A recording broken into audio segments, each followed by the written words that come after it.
आज की ये कहानी है मुअम्बर गद्दाफी की। और इसे आप लोग अपनी स्क्रीन पर भी देख रहे होंगे। बादशाहों का बादशाह जो देखता था खिलाफत की बहाली के ख्वाब, और इसका संबंध लीबिया से था। और देखिए ये हमारी प्यारी पृथ्वी है, इसमें आप देखिए हमारा प्यारा भारत है। अफ्रीका महाद्वीप में आपको लीबिया देखने को मिल जाएगा। इसकी राजधानी ट्रिपोली देखने को मिलेगी। तो हम मुअम्बर गद्दाफी के बारे में एक सामान्य जानकारी हम लोग देख लेते हैं, इसके बारे में जान लेते हैं। 16 जनवरी 1970 के दिन लीबिया के प्रधानमंत्री बनने वाले मुअम्बर गद्दाफी के ख्वाब और ख्याल में भी नहीं होगा कि उनकी सत्ता 42 साल लंबी होगी और उसका अंजाम कैसा होगा। अपनी सत्ता के दौर में उन्होंने अपने खिलाफ किसी भी तरह के विरोध को बेहद बेदर्दी से कुचल कर रखा। शायद यही वजह थी कि उनके सामने कोई और नेतृत्व नहीं उभर सका। और फिर साल 2011 में ट्यूनीसिया से शुरू होने वाले अरब स्प्रिंग का सैलाब कर्नल मुअम्बर गद्दाफी को भी बहा ले गया। 20 अक्टूबर 2011 को विद्रोहियों के हाथों मारे गए मुअम्बर गद्दाफी बद्दू कबीले के एक किसान के बेटे थे। गांव से शुरुआत करते हुए वह अरब दुनिया के प्रभावी नेता कैसे बने, सेना में भर्ती और तरक्की। इंसाइक्लोपीडिया ब्रिटेनिका के अनुसार मुअम्बर गद्दाफी 1942 में पैदा हुआ और उसके पिता एक बद्दू किसान थे। 7 जून 1942 में इसका जन्म हुआ था। मुअम्बर गद्दाफी स्कूल की शिक्षा पूरी करने के बाद बेनगाजी में यूनिवर्सिटी की शिक्षा लेने पहुंचे। साल 1961 में उनके राजनीतिक झुकाव और विचारधारा की वजह से उन्हें यूनिवर्सिटी से निकाल दिया गया। मुअम्बर गद्दाफी ने इस दौरान यूनिवर्सिटी ऑफ लीबिया से लॉ की डिग्री हासिल की, कानून की, और यहाँ उनके पास लीबिया की फौज में भर्ती होने का मौका मिला। सेना में नौकरी के जरिए लीबिया में बेहतर शिक्षा ली जा सकती थी। सेना को एक बढ़िया आर्थिक विकल्प के रूप में देखा जाता था, इसलिए शायद वह उच्च शिक्षा पूरी करने से पहले ही सेना में भर्ती हो गए। और उनके इसी फैसले ने एक दिन उन्हें सत्ता के गलियारों में पहुंचा दिया। जवानी में मुअम्बर गद्दाफी मिस्र के जमाल अब्दुल नासिर और उनकी नीतियों के प्रशंसक थे। मुअम्बर गद्दाफी ने भी उन प्रदर्शनों में हिस्सा लिया जो 1956 में मिस्र की ओर से सुएज नहर के राष्ट्रीय अधिग्रहण के बाद ब्रिटेन, फ्रांस, इजराइल के हमले के खिलाफ अरब दुनिया में शुरू हुए थे। लीबिया में मिलिट्री ट्रेनिंग पूरी करने के बाद गद्दाफी को 1965 में ट्रेनिंग के लिए ब्रिटेन भेज दिया गया। लीबिया की सेना में मुअम्बर गद्दाफी ने असाधारण तेजी से तरक्की की और इस दौरान शाही परिवार के खिलाफ बगावत की योजना बनाने लगे। लीबिया में बादशाहत के खिलाफ बगावत की योजना फौजी ट्रेनिंग के दौरान से ही मुअम्बर गद्दाफी के मन में थी। आखिरकार साल 1969 में ब्रिटेन से ट्रेनिंग लेने के बाद उन्होंने बेनगाजी शहर को केंद्र बनाकर सैनिक विद्रोह कर दिया। इस विद्रोह के अंत में वे लीबिया के शासक बनकर उभरे। विद्रोह और तेल 1 सितंबर 1969 को कर्नल मुअम्बर गद्दाफी के नेतृत्व में सेना ने लीबिया के बादशाह की सत्ता का तख्ता पलट कर दिया और खुद गद्दाफी फौज के कमांडर इन चीफ बन गए और साथ ही साथ क्रांति परिषद के नए अध्यक्ष की हैसियत से राष्ट्राध्यक्ष भी। लेकिन उन्होंने कर्नल का रैंक ही लगाए रखा और सत्ता में आते ही गद्दाफी ने अमेरिका और ब्रिटिश सैनिक अड्डों को खत्म करते हुए 1970 में ही इतालवी और यहूदी आबादियों को भी देश से बाहर कर दिया। 1973 में कर्नल गद्दाफी ने देश के तेल के सभी केंद्रों का राष्ट्रीय अधिग्रहण कर लिया और उन्होंने देश में शराब जुए पर भी पाबंदी लगा दी। इस दौरान उन्होंने अंतर्राष्ट्रीय तेल कंपनियों के अधिकारियों को चुनौती देते हुए कहा था, जो लोग 5000 साल तक बिना तेल के जिंदा रहे वह अपने अधिकारों की लड़ाई के लिए कुछ साल और भी जिंदा रह सकते हैं।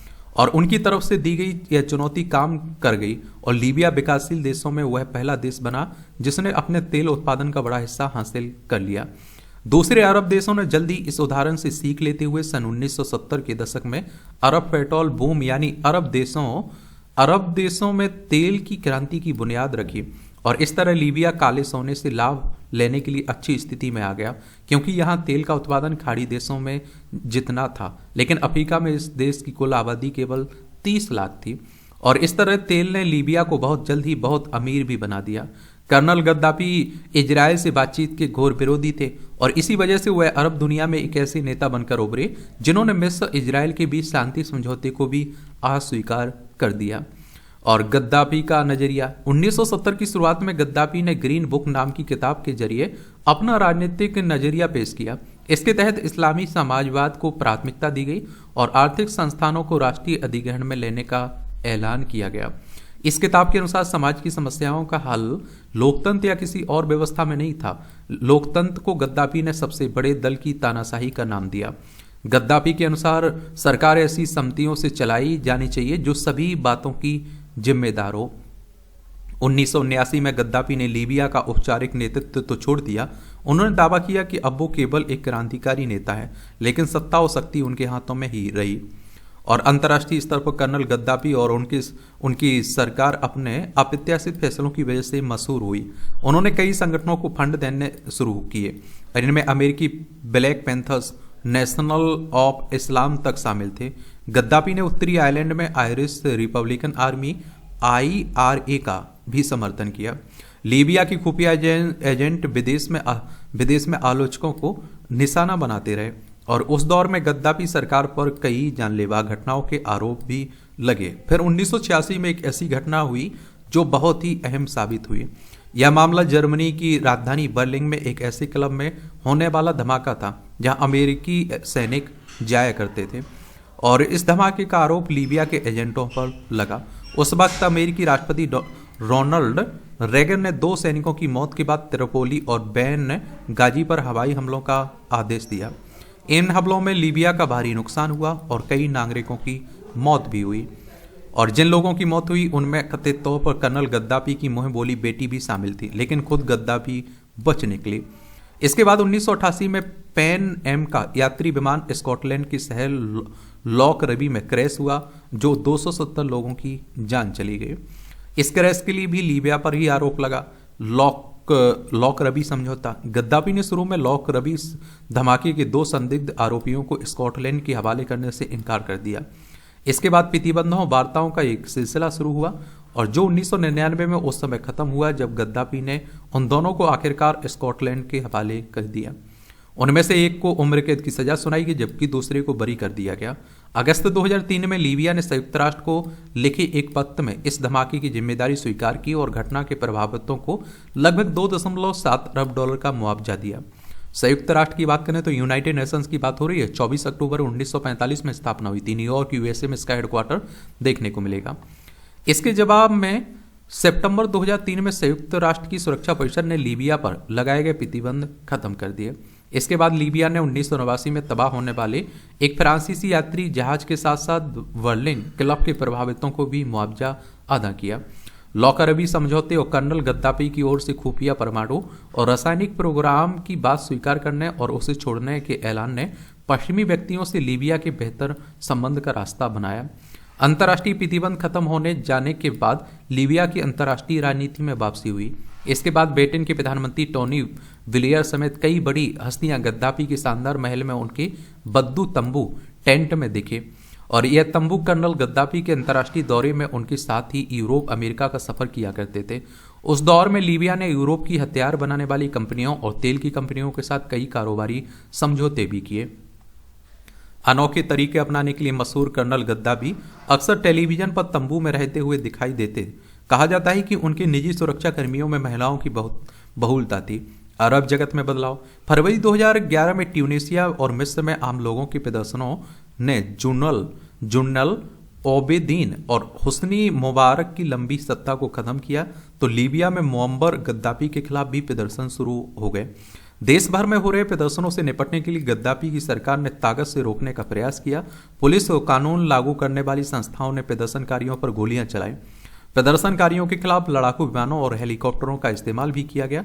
अंतर्राष्ट्रीय समुदाय और मानवाधिकार संगठनों ने भी लीबिया के इन कदमों की निंदा की और दूसरी ओर खुद कर्नल गद्दाफी की सरकार के वरिष्ठ अधिकारी भी इस स्थिति से नाराज हो गए और इसी वजह से कानून मंत्री ने इस्तीफा दिया और कई राजदूतों ने भी सरकार की निंदा की।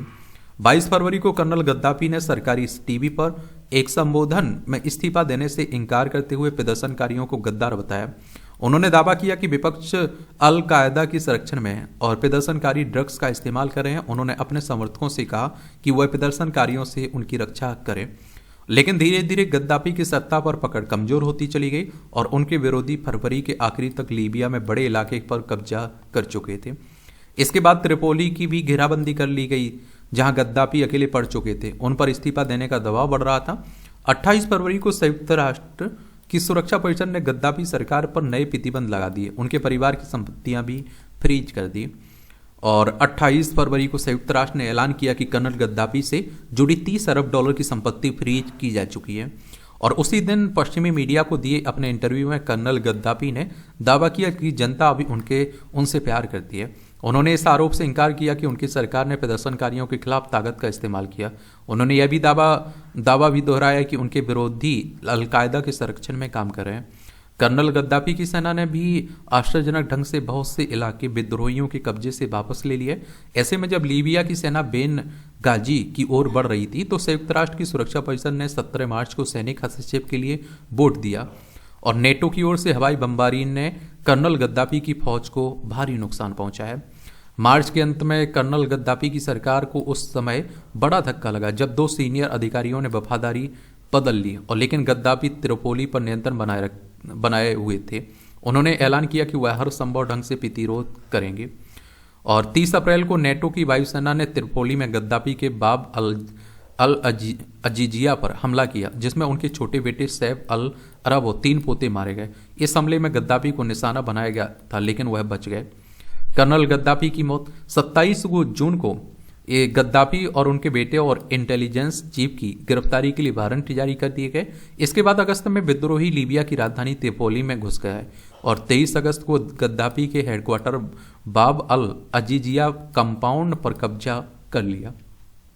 लेकिन खुद गद्दाफी का कुछ पता ना चल सका। उन्होंने कई ऑडियो संदेश में लीबिया की जनता से विद्रोहियों के खिलाफ उठ खड़े होने की अपील की। विद्रोहियों की ओर से गद्दाफी के बारे में जानकारी देने के लिए 1.17 मिलियन डॉलर की इनामी रकम की घोषणा भी कर दी गई।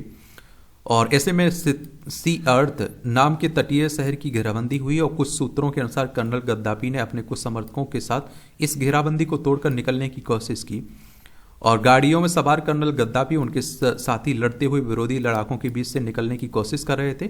गाड़ियों के इस काफिले में कर्नल गद्दाफी की सेना के प्रमुख अबू बकर यूनिस और गद्दाफी के बेटे मोहसिन भी शामिल थे। उसी समय नेटो में फाइटर जेट ने इस काफिले पर हमला बोल दिया। नेटो ने इस हमले में हथियारों से लैस 15 गाड़ियां तबाह हो गईं, लेकिन कर्नल गद्दाफी उनके कुछ साथी इस हमले में बच गए। गद्दाफी पानी की निकासी के 2 बड़े पाइपों में छिप गए। कुछ ही देर बाद गद्दाफी के विरोधी लड़ाके भी वहां पहुंच गए। सालिम बकेर नाम के एक लड़ाके ने बाद में रॉयटर्स को बताया कि पहले हमने एंटी एयरक्राफ्ट गनों से कर्नल गद्दाफी उनके साथियों की तरफ फायरिंग की, लेकिन इसका कोई फायदा नहीं हुआ। फिर हम पैदल उनकी तरफ गए और जब हम उस जगह के पास पहुंचे जहां कर्नल गद्दाफी उनके साथी छिपे हुए थे तो अचानक ही गद्दाफी का एक लड़ाका अपनी बंदूक हवा में लहराते हुए बाहर निकल आया और जैसे ही उसने मुझे देखा तो उसने मुझ पर फायरिंग शुरू कर दी। और ये आप देखते हैं कि सालिम बकेर ने कहा कि उस लड़ाके ने चिल्लाकर कहा कि मेरे मालिक यहाँ है, मेरे मालिक यहाँ, वह जख्मी है। सालिम बकेर का कहना था कि हमने कर्नल गद्दाफी को बाहर निकलने पर मजबूर कर दिया। उस वक्त उन्होंने कहा कि यह क्या हो रहा है। एक अन्य चश्मदीद ने बताया कि गद्दाफी को देखते ही उन्हें 9mm गन ने गोली मार दी गई। इसके बाद कर्नल गद्दाफी को गंभीर रूप से घायल स्थिति में गिरफ्तार किया गया। अल जजीरा टीवी चैनल पर जो फुटेज दिखाया गया उसमें गद्दाफी गंभीर रूप से घायल स्थिति में थे और उनके विरोधी लड़ाके उसी हालत में उनके साथ मारपीट कर रहे थे। इसके बाद की घटनाओं का जो सिलसिला हुआ वह साफ नहीं है, लेकिन लीबिया के अस्थायी राष्ट्रीय परिषद के प्रधानमंत्री महमूद जिब्रिल ने बाद में पत्रकारों को बताया कि कर्नल गद्दाफी की पोस्टमार्टम रिपोर्ट के अनुसार उनकी मौत गोलियां लगने से हुई थी। महबूब जिब्रिल ने बताया था कि कर्नल गद्दाफी को जिंदा पकड़ा गया था। उन्होंने कोई प्रतिरोध नहीं किया। जब उन्हें गाड़ी में डालकर वहां से ले जाया जा रहा था तो वह गाड़ी दोनों ओर से हो रहे लड़ाकों की फायरिंग के बीच आ गई और एक गोली कर्नल गद्दाफी के सर में लगी जिससे वह मर गए। खिलाफत का ख्वाब। तो कर्नल गद्दाफी एक तानाशाह शासक थे और जिन्होंने 4 दशकों तक लीबिया पर शासन किया। उनका परिवार तेल और दूसरे कई व्यवसायों की वजह से अमीर था और हुआ था। कहा जाता है कि कर्नल गद्दाफी की नीति वफादारी खरीदने की थी और जिसके तहत उन्होंने दौलत बांटी। दूसरी तरफ गद्दाफी ने बहुत से प्रोजेक्ट शुरू करवाए और जिसमें एक के तहत देश के उत्तर में पानी की व्यवस्था कराई गई।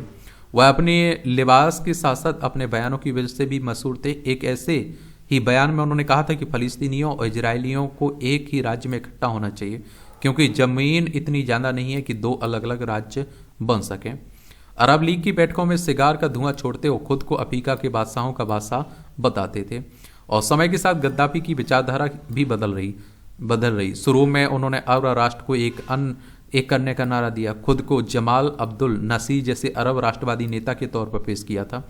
लेकिन जब उनको अंदाजा हुआ कि यह ख्वाब पूरा होना मुश्किल है, तो उन्होंने अफ्रीका की ओर देखना शुरू किया और खुद को अफ्रीका के नेता के तौर पर पेश करना शुरू कर दिया। फिर एक ऐसा वक्त आया जब उन्होंने इस्लामी दुनिया पर ध्यान देना शुरू किया और यह भी कहा कि उत्तरी अफ्रीका में सुन्नी शिया के मतभेदों को खत्म करने के लिए दूसरी फातिमी खिलाफत स्थापित की जाए। तो यही कहानी है मुअम्बर गद्दाफी की।